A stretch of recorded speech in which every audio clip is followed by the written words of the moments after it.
देश की स्वतंत्रता को जैसे स्वदेशी के मंत्र। ভারতের প্রধানমন্ত্রী নরেন্দ্র মোদী জন্মদিনে ট্রাম্পের শুভেচ্ছা পেলেও 50% শুল্ক থেকে এখনো কোনো ছাড় মেলেনি ভারতের। তাই স্বভাবতই বেশ দুশ্চিন্তায় রয়েছেন ভারতের প্রধানমন্ত্রী নরেন্দ্র মোদী।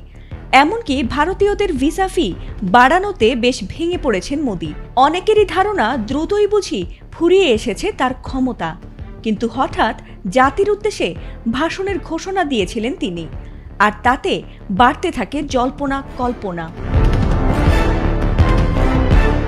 পরে সব জল্পনা শেষে জনগণের উদ্দেশ্যে ভাষণ দিয়েছেন মোদী, আর সেখানে যুক্তরাষ্ট্রকে উচিত শিক্ষা দিতে দেশবাসীকে বিদেশি পণ্য ব্যবহার বন্ধ করে দেশীয় পণ্য ব্যবহারের আহ্বান জানিয়েছেন ভারতের প্রধানমন্ত্রী নরেন্দ্র মোদী। এমনকি ভারতের শত্রুকে তা নিয়েও খোলাসা করেছেন তিনি।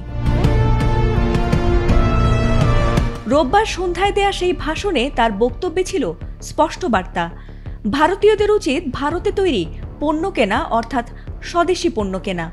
এ সময় তিনি আরও বলেন, বিশ্বে আমাদের বড় কোনো শত্রু নেই। যদি আমাদের কোনো শত্রু থাকে তবে তা হলো অন্যান্য দেশের ওপর আমাদের নির্ভরতা। আমাদের সেই নির্ভরতা থেকে বের হতে হবে। যদিও কোনো দেশের নাম নেননি তিনি, তবুও তার ইঙ্গিত যে যুক্তরাষ্ট্রের দিকেই, তা নিয়ে যেন কোনো সন্দেহের অবকাশ নেই। মোদীর এই স্বদেশি ডাক যেন মুহূর্তেই আলোড়ন তোলে গোটা ভারত জুড়ে। তার সমর্থকরা ইতোমধ্যেই সামাজিক যোগাযোগ মাধ্যমে মার্কিন ব্র্যান্ড বয়কটের প্রচারণা শুরু করেছেন। লক্ষ্যবস্তুতে এসেছে ম্যাকডোনাল্ডস, পেপসি, কোকা-কোলা, অ্যাপলের মতো বিশ্ববিখ্যাত ব্র্যান্ড।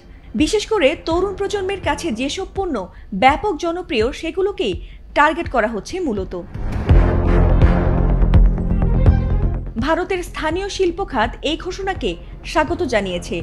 দেশীয় কোম্পানিগুলো ইতোমধ্যেই নিজেদের পণ্যের প্রচারে আরও জোর বাড়িয়েছে। দোকানদারদের উদ্দেশ্যেও মোদীর নির্দেশনা স্পষ্ট, দেশীয় পণ্য বিক্রিতে মনোযোগ দিতে হবে।